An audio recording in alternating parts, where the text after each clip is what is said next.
Passengers, be careful on the road. Don't make it an episode.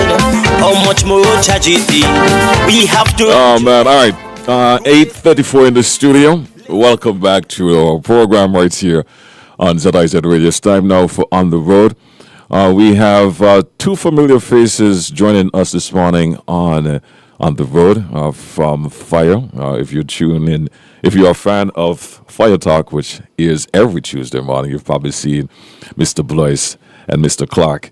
They're here in the studio this morning to share some information as it relates to traffic and their concerns. Sergeant Henry is also here in the studio this morning, and she is the host for this program, just in case you're wondering. Good morning to you, Sergeant Henry, and how are you doing today? Good morning, GK. I'm fine, thank you. And how are you? I'm good, thank you. All right, let's start our conversation, and we'll be opening the lines after we hear from our guests in the studio. Good morning to the listening audience via the radio and the internet. As GK said, I have two fire officers here with me this morning who will be speaking about accidents. But this morning, our topic this morning is traffic accident. There are more vehicles on the road today than ever before in cities where public transportation is not adequate. The main thoroughfares are nearing maximum capacity. There are too many vehicles and not enough available real estate to accommodate everyone. The more vehicles are on the road, the higher the probability of accident happening. And a traffic accident is a collision, also known as a motor vehicle collision or car crash, occurs when a vehicle collides with another vehicle, pedestrian, animals, road debris, or other moving or stationary obstructions such as a tree, pole, or building. So it doesn't have to be a collision between a vehicle and a vehicle or a pedestrian and a vehicle. It can also happen between a building, a pole. Yes, nowadays we have a lamp pole knock out. And when they knock out, you have to pay for them. Yes, Kelec usually inquire who do such, and they have to compensate for such. Yes, an event happening leads to personal injury or damage. So with an accident, it must have injury or damage to classify it as an accident. If I collide to GQ vehicle and no damage nor no injury, it is not an accident. An accident, a traffic accident, must have injuries or damage.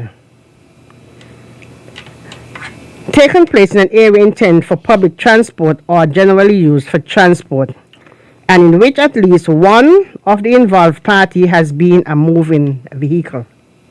So once a moving vehicle is involved and collide to anything, and as I said, if injury or damage, it is a traffic accident. An accident is an event that has unintentionally happened that result in damage, injury, or harm. An incident is an event that has unintentionally happened, but this may not result in damage. So it could be an incident. For instance, you might be driving your vehicle and the person's cutting the grass, and a stone or some object flew and hit the vehicle, damage the vehicle. It's not an accident, it's an incident, but it's involved our vehicle. Okay. So it's not a traffic accident, it's an incident with a vehicle involved. So I'll now turn over to my good friends from the fire, and they will enlighten you of some of the problems they are having during the time of duty. Now, good morning, everyone. Fire Sub Officer Ryan Blois at Fire Department in charge of statistics. Now, Ms. Henry alluded to you guys earlier about the increase in accidents, the increase in everything that she spoke about. Now, I'm just here with the numbers. Now, some time ago, I went here talking about the challenges Fire Department face as it deals with the increase in the population. Now, if you have an increase in population, it means that you're going to have an increase in vehicles. Now, we have got some numbers from the Port Authority that deals with importation of vehicles. Now, for the year of 2022, they had 1,184 importations. Now, for the year of 2024, up to August 30th, they have recorded 1,392 vehicle importation, which is a significant increase for the entire year of 2022. So that actually posed a challenge for us as emergency responders. So we are here with Miss Henry to advocate to the populace to yield to the emergency sirens, not only for police, not only for fire, but we have other emergency responders, which is EMS. So when we have these increase, we are going to add to Miss Henry total, which is traffic accident, vehicle incident. So we just here just advocating that we need to be more cognizant of that siren and what we need to do when it happens. All right. So that is what our basic role here is today. Yes, Mr. Blaise. Yes. Good morning. My name is Fire Station Officer Davon Clark. As part of management of the St. Nevis Fire Rescue Services, these are challenging times. It relates to the vehicles. I guess as we go along, we'll have on our agendas not only the response, decrease in the response time for the emergency vehicles, but also obstruction as it relates to dilapidated vehicles parking on the roadside alleyways. That when we reach to the scene, trying to get to the scene, we're blowing our siren and horns, the car cannot move. So we have to stay there and put more effort into reaching the scene rather than to get the vehicle moved. So if there's something that is in place for to get these vehicles off the road and parking in areas where they're not supposed to park and closing in close vicinity of each other, preventing emergency vehicles from passing. Those are some of obstruction and issues that we have to talk about. All right, man. Thank you for sharing that. We're going to open the lines right now, 465-2555, to hear from you. What's on your mind this morning? What's your concern? It can be related to the topic at hand this morning, or it can be something that you would like to share with Sergeant Henry. 465-2555. Sergeant Henry, back over to you. And the number one cause of accident is distracted driving. Can you stick up in there? Sure. All right, let's hear from this caller. Good morning. You're live and lively.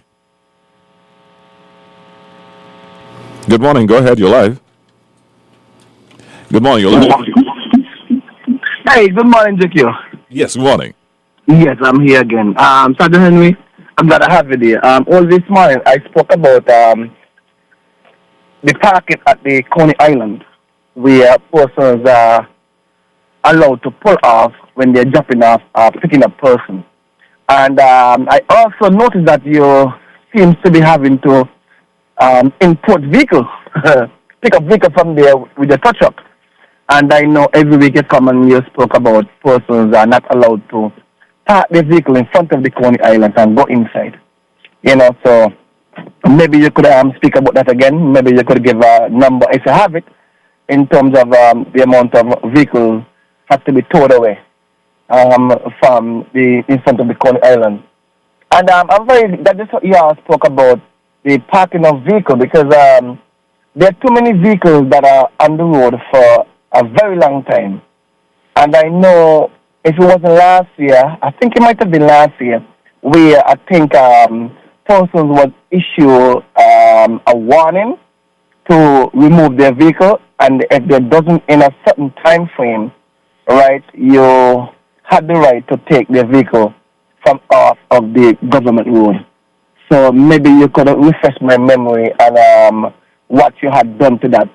I know some persons might say it's not fair, but look at it where someone's house is on fire and the fire truck is unable to get there on time. What was random? The first thing they're going to say, the fire department didn't come in time, the fire department was unprofessional, etc., etc. So let us remember that during times of a fire or even an accident, you know, the emergency persons need to get there. It could be the fire truck, it could be the EMS. And when you have vehicles parked on the side of the road and you can't get to where you need to get to, it creates a problem. So we just have to continue to, you know, work with each other. All right, Bucky, thanks for your call. Bucky shared a lot. He asked a lot as well. So before we take another call, I'll let you address before you forget. Yes. With the Coney Island, I Can I give you a direct figure of how many vehicles were towed? But I know last week, Wednesday, I had to call the tow truck for 2 vehicles that were parked right in front of the event. That's right in front. And persons are allowed to park on the grass verge that's on the opposite side from Coney Island.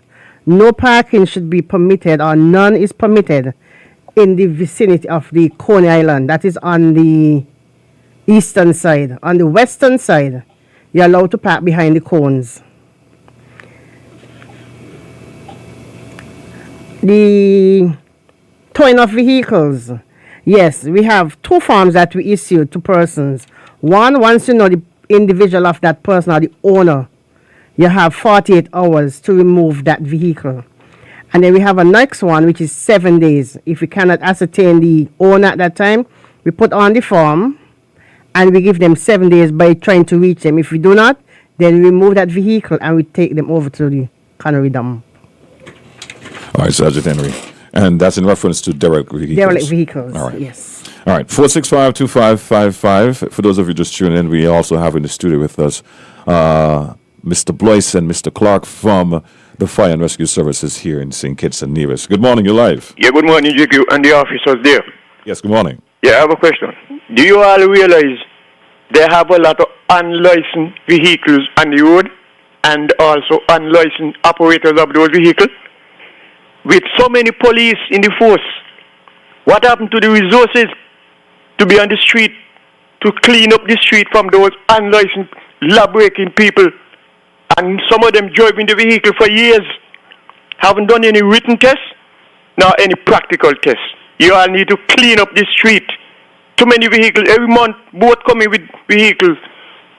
New vehicle coming, mixing up with old vehicle, driving on the road. They don't have no insurance, no license. So when you are going to clean up that first, and then you are on the road to good service. Too many. That's all I have to say for the day. Thank you. All right, thank you for your call and your input. Let's go back to the phone line. Good morning, you're live. Hey, GQ, good morning. Good morning to the listening public. Good morning to you too. Good morning, this Granny. Fires, good morning. I mean, yes, I see that you all see the increase in vehicles, right? But this is one of the things that I always say. One, we will always hear when the fire truck is coming because the fire truck horn is very, very loud. Right? But some of the rest emergency vehicles such as more or less you will say the pickups that the police use, some of the ambulance not all, the horn is very low. The horn, as I mean, in the siren, you could barely hear them, right? And what I've noticed, and in watching TV, you all will, I'm sorry with this one. Right now, the vehicle that they are building, so it will jack, right? And you're in there, and you ain't even hearing the man outside, right? Because how they're building the cars, so feel that you're hearing no noise, right? And sometimes, yes, we're in with vehicle and we music up a little hard, right? So in hearing the emergency vehicle then when they're coming, right? That's another story. What I notice with people now, even though when people driving, right? Especially with the ambulance, right? And I just say, I mean, I don't know what to get up into some people head, right? The windows will be down. I don't watch people windows down, and they have no respect at all for the ambulance. The ambulance will be bawling coming, and the people them still there, so they ain't pulling aside now, right? And sometimes I wonder if the people them and all who drive in the ambulance could carry the people them coats for wasting the time and stuff, because they ain't moving out of the road. They will see them coming and all, they look back, I don't see it, I don't really see that. Right? And they don't move at all. But just to note that some of the emergency vehicles that they have the horn, the siren horn, is too low. Right? Everybody, we could hear when the fire truck come in. Right? Some of the ambulance but the rest vehicle the horn is too low. Anyway, I enjoy ourselves like listening into traffic. All right, man. Guys, any response to Granny? I want to thank Granny for his call. He made mention of some very important pointers. Loud music in motorist vehicle. No respect for emergency responders. However, what he also stated is that the fire truck siren is very loud. But I want to bring him to an experience that one day we were responding to an emergency and this gentleman flew past the fire truck and stayed in front of the fire truck and tried to outbeat the fire truck. So even though the fire truck siren is loud, people still try to do their best to not yield to the fire truck itself. And yes, we are so correct that we need more campaign awareness. And like I stated earlier on my previous attempt here, that we will be working on our public service announcement for this federation that will do some justice to those motorists that Granny spoke about and other motorists that other people spoke about, the concern that he spoke about. So we are doing our best at the back door right now to develop this PSA. Any plans to make any legislation and put laws into place to assist with this? Internally, we are from different agencies, so we'll have to work independently to put different legislation in place for these motorists that do not yield to the sound of the emergency siren. But our counterpart, which is the police, would have more powers than us as well. All right. So we work with them to learn from their legislation to capitalize on what they have and make it something for fire itself. Right. So you'll be a joint venture, EMS, Yes. fire, and police. All right. Let's go back to the phone line. Let's hear from this caller. You're live and lively. Good morning. Morning, officers. Morning. What I find happening in this country of St. especially in St. They go in, the government, the willful, if they're going from about, say, from in 100 yards, the amount of speed they're traveling in 100 yards, hot head. Something you got to wonder, why that we going so fast? So that is our problem. Our problem, the police need to stop them listening going so fast and give them one thing. You don't have to give them a ticket. Just let them know they're going too fast. And they'll accept that because they know for sure they're really going too fast. That's all I have to say right now. All right, man. Any response, guys? The caller before this one, where he spoke about persons do not adhering to the siren.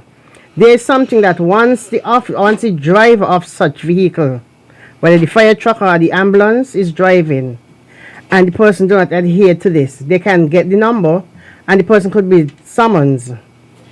Also, something is in place. Yes, once they get the vehicle number, and they call the station, make a report, the officer could take it up and the person could be charged. Oh. Yes. Oh, okay. Because it's in the book that person must adhere to these these emergency vehicle. Once you have enough adequate space to pull over. We don't want to just pull one time. Adequate space, you go up and then you pull over, let the right. Usually emergency. discretion. Yes, let the emergency vehicle pass. But if you're not going to do that, yes, you can be charged. Okay, let's go back to the phone lines. Thanks for sharing that, Sergeant Henry. Good morning, you're live. Morning. I would like to ask a question. Go ahead. Is it an offense for when somebody is driving and they splash up water on you? It's an offense. I listen out to you. All right, thanks. Sergeant Henry, that one is for you. Yes, it is. That's driving without consideration for other road users. Oh, it is an offense. Yes, it is. Yes. So that individual can also Make take a the report. number. Yes. Come to the station and make a report because you have to drive with consideration. Yes, you might see water, but you don't know it's a puddle or a hole. So take your time. Once you splash up water on somebody, it's an offense. Well, thank you for sharing that again, Sergeant Henry. I don't mean to laugh, but thank you so much for sharing that. I will act accordingly. Yes. I will act accordingly. Yeah. When you think you go down a man with water and get rid of it. Yeah. Okay. Just take the number, make a phone call. Yes. Make a report. Yes, you come, you give a statement, and we take it from there. All right, sounds good. 465-2555. We just have about 7 minutes left inside the program before we get into our 9 o'clock report. Let's hear from you. You're live. GQ. Yes. I'm going again. As the caller just a while ago called in and said about splashing water, right? For real, to the general public, when I see rain coming, right? And yes, I just see like, an extra set of water in College Street. I please take our thing. Because yesterday I put out a little big belly girl and a car dashing coming up, and I want to know if the man is the woman, because the door open, the woman outside standing up and splash up water. Because I could give a quote for that there. What me telling you, yes, it's an offense. Because before they put the railing in College Street, you know how much clothes we don't buy back GQ? GQ we buy a lot of clothes, for some woman here because of splashing water. And then we complain until they put in the railing. And sometimes we cross in the water and we still ain't see the person then because they come from between some vehicle or something. So, but yes, it's an offense. Yeah, because we don't know about that there. All right then. All right, man. Thanks for supporting and endorsing what Sergeant Henry said. Guys, we're gonna start wrapping up the program now. I will let you reiterate some of your concerns, and if you'd like to add any, you can, and then we leave the last word, so to speak, for Sergeant Henry. Well, yes, I want to thank you, GQ, and thank Mrs. Henry, my good friend. I want to thank you for being professional. I can remember one time I had some dark tints to the back of my vehicle. Oh, wow. Yeah, my uniform. I said, Mr. Clark, you have to stay right here, take them off. And I did. I got a $150 ticket, and I paid it with grace. So she was very professional on the team. So I know that we are in good hands there at the traffic department. And we're coming together as a joint venture with fire and police. Persons seeing us coming together, they know that we are working alongside them and they're working alongside us. We'll be able to get some of these persons on the right track and get some of these charges out. So we will have a more safer and law-abiding citizens, and the world will be safe, hopefully, in the future. Thank you. Mr. Blaise? I also want to thank Ms. Henry for the invitation, but I also want to say that we were all one until we were separated, but we are still one, even though we are separated. So as we continue increasing and developing our country, I also want the motorists, I also want the citizens themselves to take yield to emergency responding units, because the time that they pull to the side or yield to the side is the life that may save, may very well be someone for them, their significant other. So we want them to take that consideration into mind when they're pulling to the side or not pulling to the side, okay? All right, that's it for me. All right, thank you, Mr. Blaise, and thank you again, Mr. Clark, for being here. Sergeant Henry? The most common type of accident is rear-end collision. And why this? Because people do not leave enough space between them and the person in front. So if you're driving, as I always say, and you get a mechanical problem with your vehicle, or the person has to just stop sudden, you collide to that person. So I'm asking general public, when you're driving, make sure you leave at least a car length between you and the person in front of you, just in case anything has to happen. You can stop so safely. I just want to thank everyone for calling in and sharing your concern, your comments, and your suggestion.